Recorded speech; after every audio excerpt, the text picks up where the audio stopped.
when we think about trauma, we really want to open that wide tent with not only inclusivity, but with compassion for whatever people have been through, understanding that every story is unique, every story is important, and that while we are each unique in our collectivity, we can find commonality, and that's where there's power, and that's where there's power for change.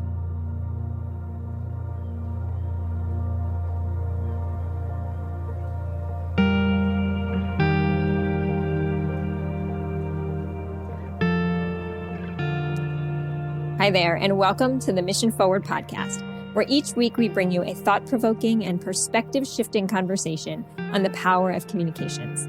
I'm Carrie Fox, your host and CEO of Mission Partners, a social impact communications firm and certified B Corporation. And that was the voice of Schroeder Stribling, President and CEO of Mental Health America, who joined me recently to talk about mental health, the narrative we've created as a society around it, and why it is time for a new frame. Schroeder has a compelling personal story and a remarkable spirit. She sees what's possible and then helps to make that happen.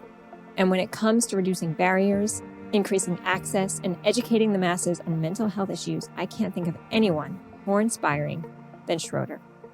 This is a great conversation with some very real and practical insights relevant at a personal and a professional level. I hope you enjoy it, and I will see you on the flip side.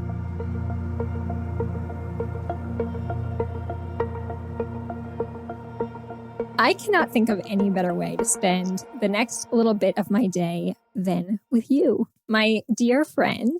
And for those of you who are tuning in, today we have Schroeder Stribling, the president and CEO of Mental Health America. Schroeder is a lifelong social justice advocate who has spent her career leading and supporting organizations of deep purpose, those addressing issues of mental health, of homelessness, poverty, and racial injustice. Prior to joining Mental Health America, which is still a relatively new role for Schroeder, she was the CEO at N Street Village, which is where I got to meet her and, dare I say, fall in love with her and have been inspired by her clear sense of values as a person and a leader, and I am lucky enough to call also a friend. So Schroeder, as we get into this conversation, I'm going to give some grounding first, and then I'm going to turn this over to you. So as you know, on this season's show, we are digging into communications as a power skill. And indeed, you and I know it is a power skill, right? As someone who has often been the spokesperson, whether formally or informally, you know the power that a message and a messenger like yourself plays in moving a mission forward, but also in advancing equity, right? In seeing injustices and being able to do something about those injustices. There will be time and space for that in the next part of this conversation. But first, I want you to tell me and the folks listening how you came to do this deeply meaningful purpose work that you do today.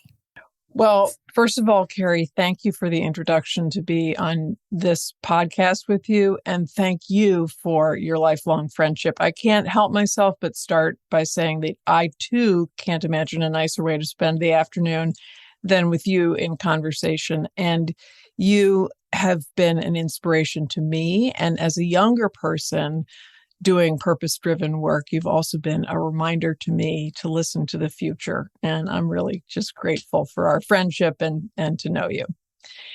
So thank you for the question. And you know that I can't resist the invitation to tell a story. So I'll tell you a story about how I came to do this work.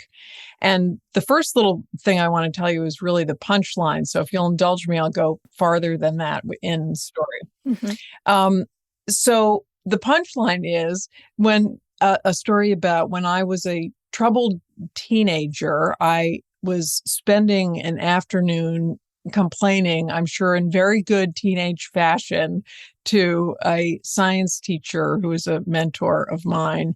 And after she listened to me for a while, she looked at me and she said, you need to go and help someone else.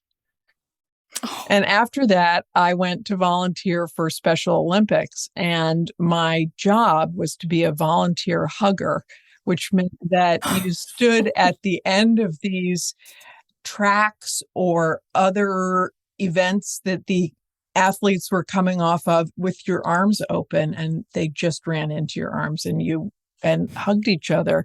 And what, of course, I really came to realize is the person being hugged was also me, and that my science teacher was quite right. This was a strong prescription for healing and well-being. So I think back on that lesson, and I understand how relevant it is to the whole course of my my life and my career.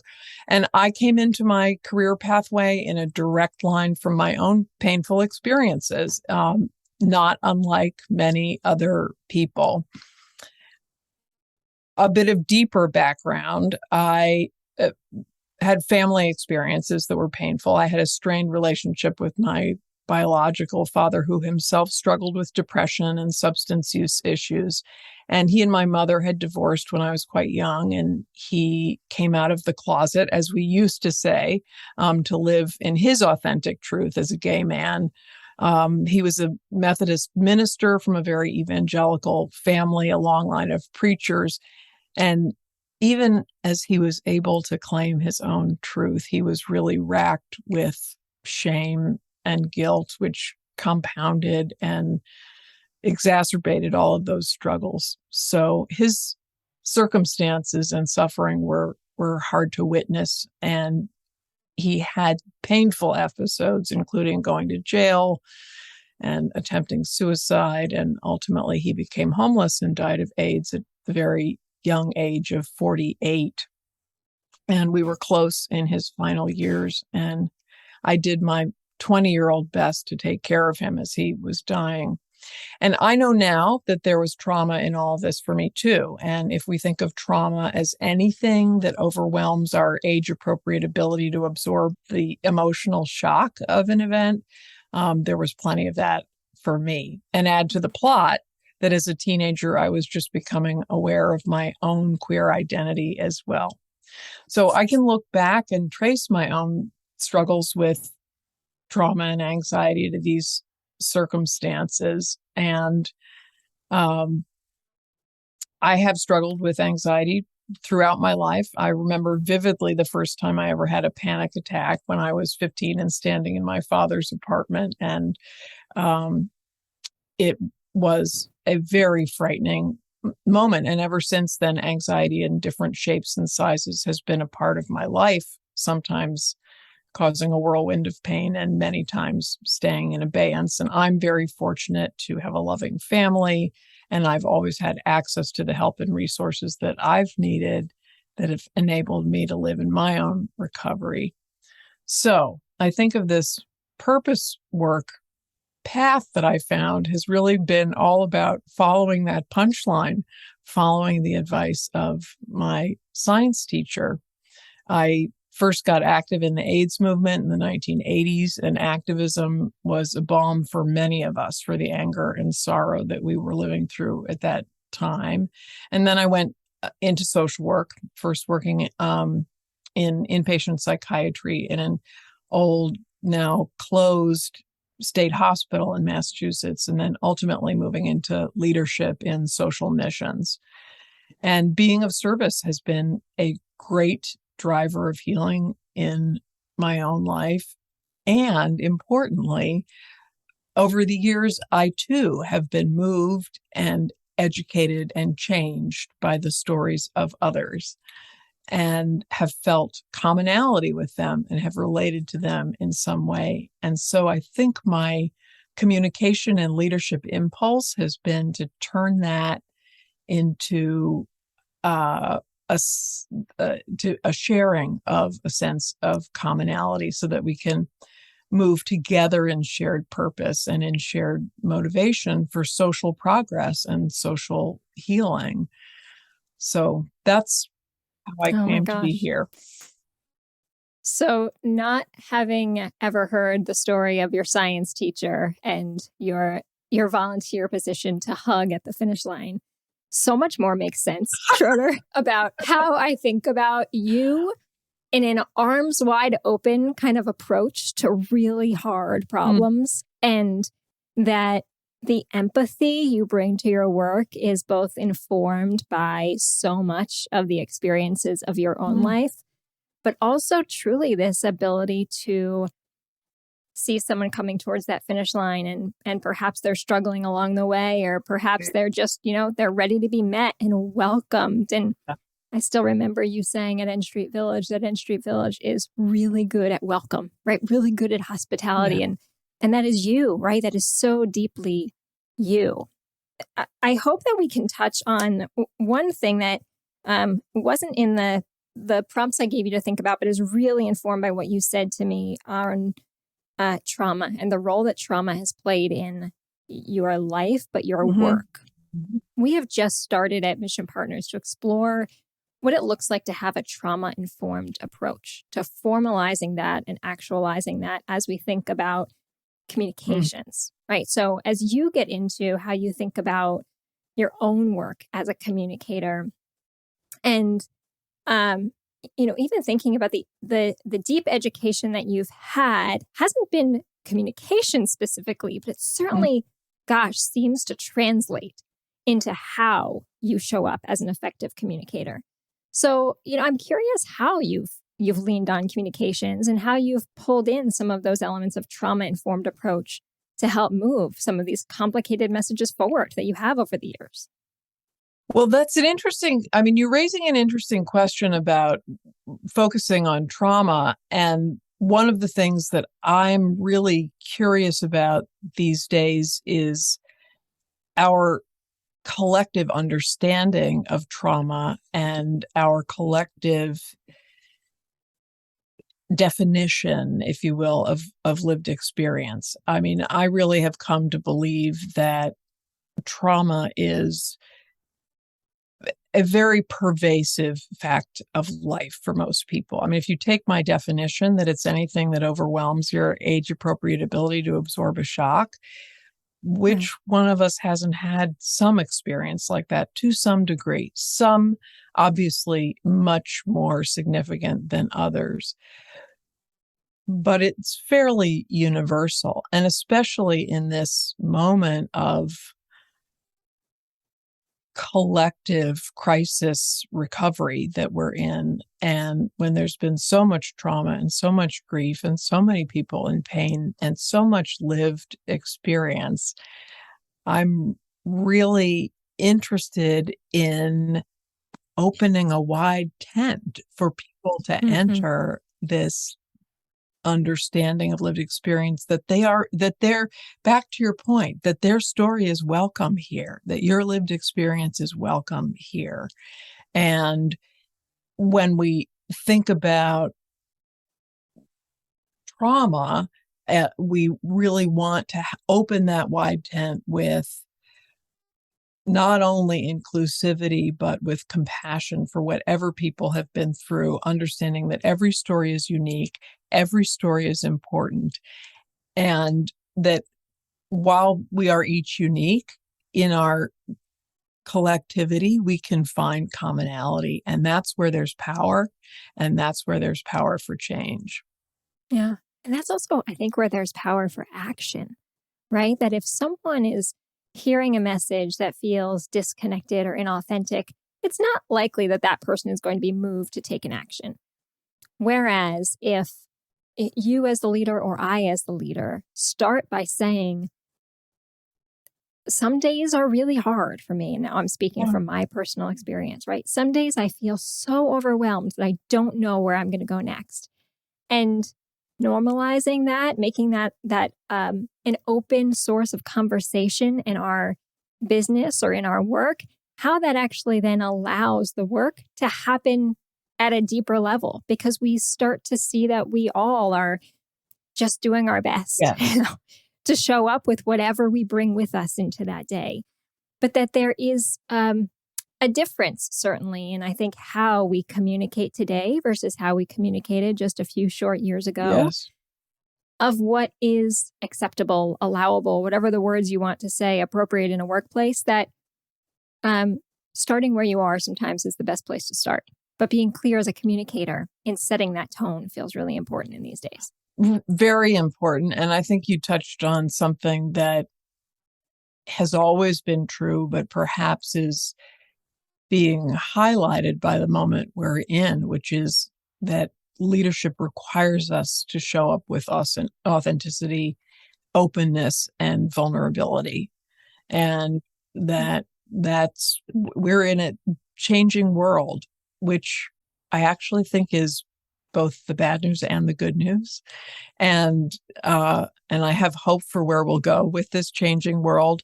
But you're right that it does put a different emphasis on how we communicate and how we welcome connection. How have these few years changed you as a communicator, Schroeder, as someone who already was so open and transparent and arms wide open? What have you found to be really effective in how you communicate post-COVID, post-pandemic, or still intra-COVID, intra-pandemic? Yeah, it's probably easier in some way or more sensible from my experience to tell you about how the past 2 years have changed. I've been changed in terms of this job change, Yes. this role change that I've made, because communicating in a social mission as a leader where I'm really representing the stories of others versus communicating from Mental Health America, where the audience and the message and the need for what you're doing with communication, both in relationship and in the exchange of information, is a different thing, and yet still requires that fundamental openness and authenticity, if not more so than ever, in part because I'm no longer the vessel or the vehicle for the stories of others. Here, my story will matter too, and leading with openness and authenticity about my story matters, and that's a change for me. So I'm getting used to it. I really learned so many powerful lessons about communicating when I was at N Street Village, where I felt privileged to be just a member of the community. I mean, I had a job there. I was the CEO, but mostly I was a member of a community. And that was just such a gift. And I learned so much from so many people there. And one of the things I learned there was that sometimes being an effective messenger is actually about getting out of the way and setting the stage in the right conditions for someone else to carry the message. So, for instance, when that I quickly learned at N Street Village that when I would be giving a tour to, say, a major funder, which was a pretty common experience, my job was to get out of the way because the community belonged to the women that lived there and the women that were being served with what N Street Village had to offer. So I would be the sidekick to one of the residents who would give a first-person direct account of their experience. And it was a joy to watch. And one of my favorite moments is when I was giving a tour and Cheryl, who was one of our residents, we were being visited by Valerie Jarrett during the Obama administration. And it was a wonderful moment. And Cheryl Barnes was taking Valerie on a tour, and I was along as her sidekick, and it was just the three of us. And we wound up sitting upstairs in one of the recovery housing living rooms for a personal chat for a minute. And Cheryl, who was herself just a fount of hospitality, was telling Valerie all about N Street Village and telling her how she was so glad to meet her, and she was so glad to meet the many people who came to visit N Street Village, and that what she had learned, said Cheryl to Valerie, is that there are a lot of people who have big jobs and big titles, but at the end of the day, they're just people, just like her. It was a beautiful moment, and Valerie met the moment with equal grace, I have to say. I love that story. And, there was something that you said as you were sharing it about how every story matters, your story matters. And now in the new role that you have, how your story is showing up a little more presently to support the advancement of the mission. And dare I say, and I'll be curious how you discuss this, but a mental health crisis that we are in and how we navigate through it, how we understand it, and why your story matters in that way right now so much. How do you think about the time that we're in? I don't think there's any doubt that we're in a crisis, a national crisis, and that mental health is a big part of it, and that our mental health is a big part of it. I believe in some ways that, however, this is a maybe contrarian view slightly, maybe not to the field, but we're not going to therapy our way out of this crisis, nor do I think we should. I don't believe that everyone who is struggling needs to find a therapist. And I know some do, and we have a workforce shortage, and those are real issues. So I don't want to belittle those. But I also think we're in a crisis of this national soul in some way. And we need to understand how, first of all, what it is that we do to promote our well-being in the first place. How do we build resilience in ourselves, in our communities, in our families? How do we build networks of communal help and support that assist us from getting into, an even deeper crisis? Back to your point, however, about, why my story matters and what to do with it here. This is really a new workout for me at Mental Health America. And I will be honest in saying that I'm just getting used to it. There are new audiences, new standard ways of communicating. The world of policy and research has a language of its own and conversation that I'm just getting familiarized with. But my gut tells me that my leadership communication has to start from a place of my own personal authenticity and vulnerability, not at all because it's about me, but because it's an opportunity to swing the door wide open to freedom from stigma and shame for everyone. We all have a mental health story, just as we all have health stories. The time we broke our wrist, the time we got COVID or a cancer diagnosis, none of us will move through our lifetime without some experience of our physical health and some experience of our mental health. And when we say health, we really ought to mean health. So one of the language issues I worry about is that we use the term mental health as if it were something that only encompassed bad experiences, as opposed to health, whereas we understand our health can be sometimes positive and sometimes not so good. Same is true with mental health. And when we say the word health, I think we ought to mean it. So I'm interested in finding alternatives like mental ill health when we're feeling ill.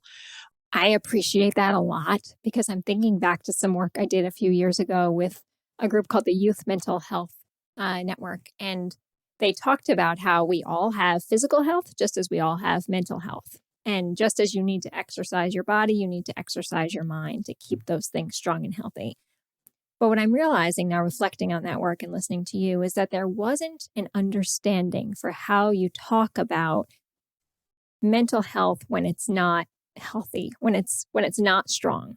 Right. Right? You can say, as you've just said, I have a broken wrist, I have a headache, right? There's an understanding of the language that we use to explain when we are not physically feeling well.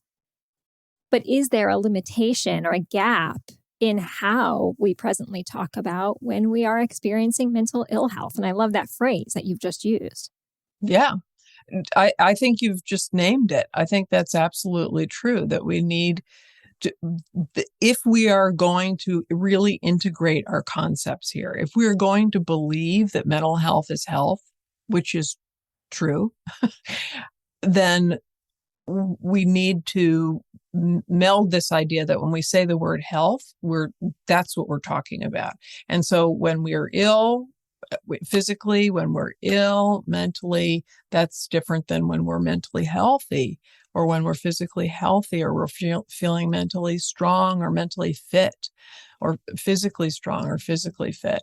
That to me feels like it could be a game changer in so many ways, and how we individually manage through the time, to have the, coming from a pure communication standpoint, right? Having the language and the lexicon to explain and understand how we're feeling is such an important part of, then going back to what you said a few moments ago, being able then to do something about it, to take action, to engage in community conversation, to understand what those steps are.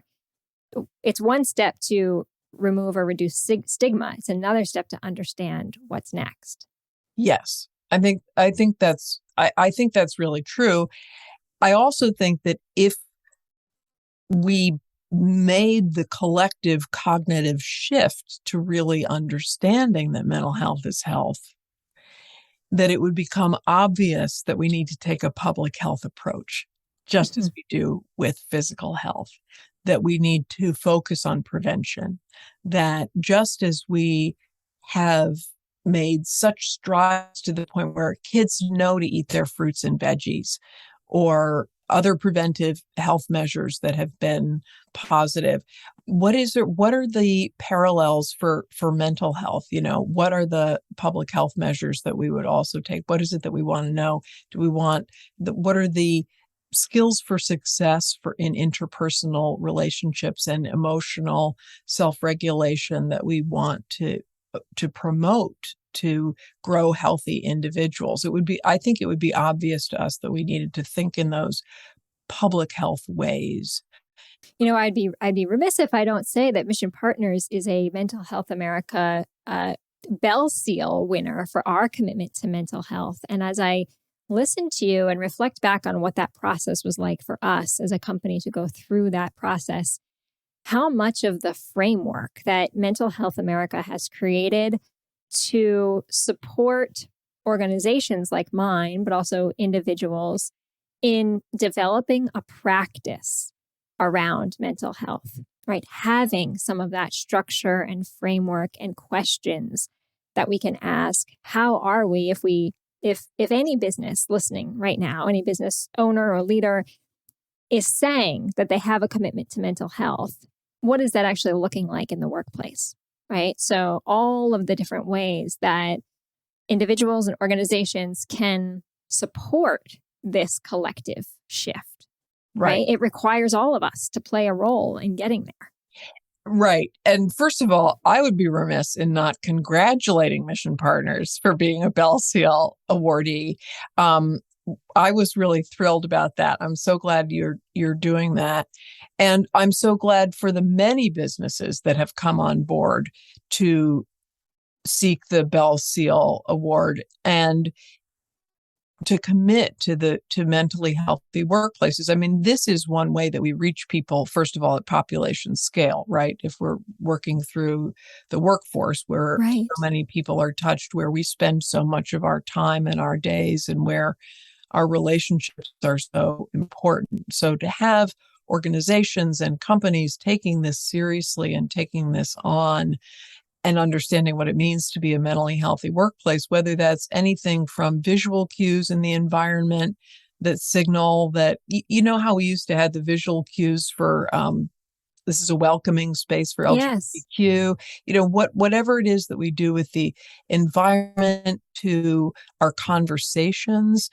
A lot of our research says that the person to whom someone directly reports, if that person is open about mental health, if that person is open to conversations, maybe invites a conversation or is open about their personal experience, that really matters to people. So the benefits matter as well, certainly. Offering mental health days. Why wouldn't we have mental health days? I mean, if our body is sick, mental health is health. If our body's sick, if our emotions are sick that day, then we need a day off for restoration and recovery.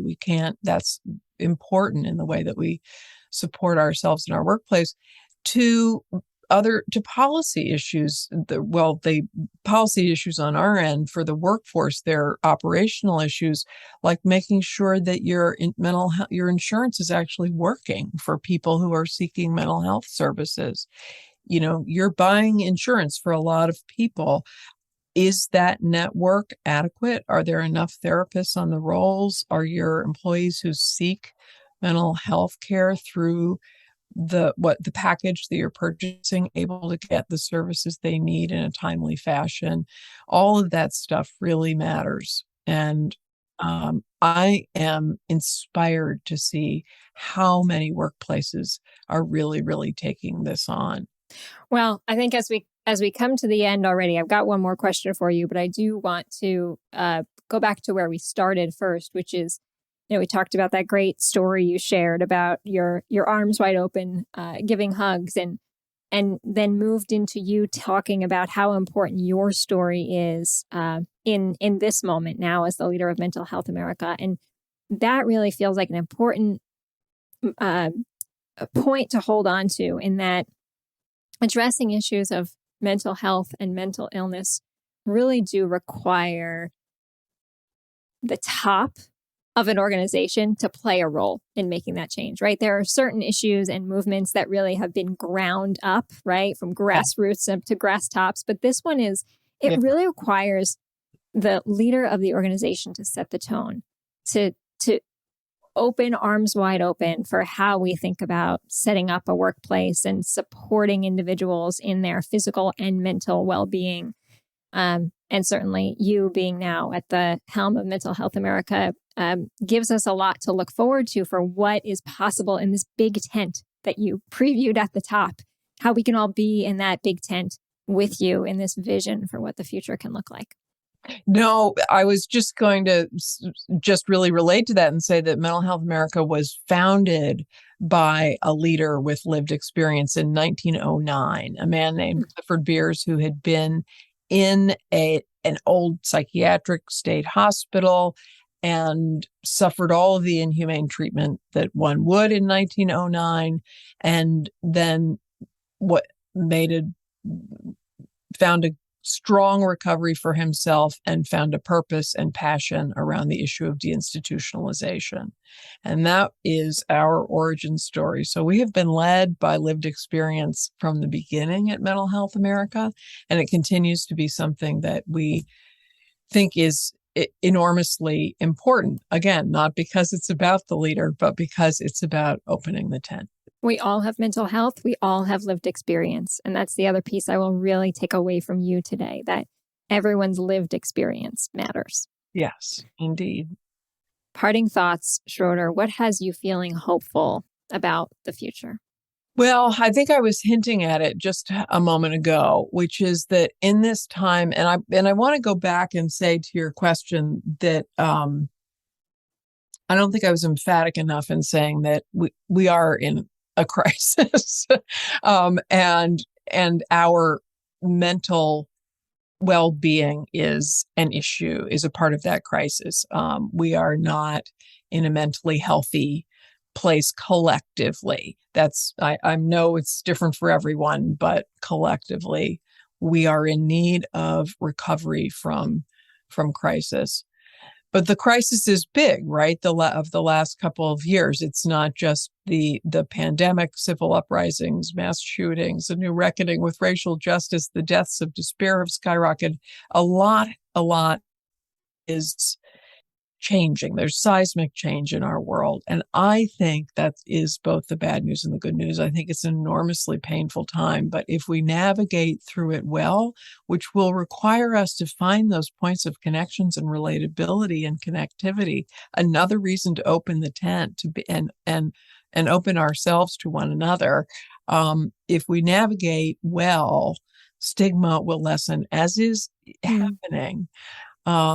And we will be forced to innovate. We'll be forced to make a new story for ourselves.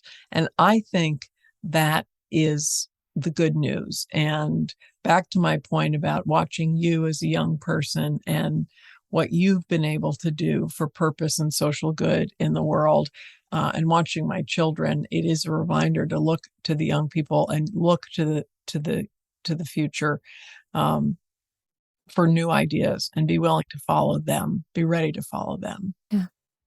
Well, I will be happy to be called a young person any day. Many days I do not feel like one. We're both older now, I realize. But that I appreciate. And you know what? In terms of the hopefulness and the pain that so many of us are experiencing in many, many different ways right now, there can be joy on the other side of that pain. And that's also what I hear and always remember when I listen to you. Not only can there be joy, there can be joy. Recovery is absolutely possible for every single person who seeks it. And there's joy and there is hope. With that, Schroeder, thank you so much. What an honor to talk with you today, and always so wonderful to be in your company. Likewise, my friend, likewise. And already that brings us to the end of another episode of Mission Forward. Thanks for tuning in today.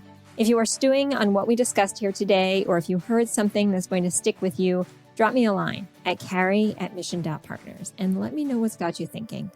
And if you have thoughts for where we should go in future shows, I would love to hear that too. Mission Forward is produced with the support of Sadie Lockhart in association with True Story FM. Engineering by Pete Wright. If your podcast app allows for ratings and reviews, I hope you will consider doing just that for this show. But the best thing you can do to support Mission Forward is simply share the show with a friend or colleague. Thanks for your support, and we'll see you next time.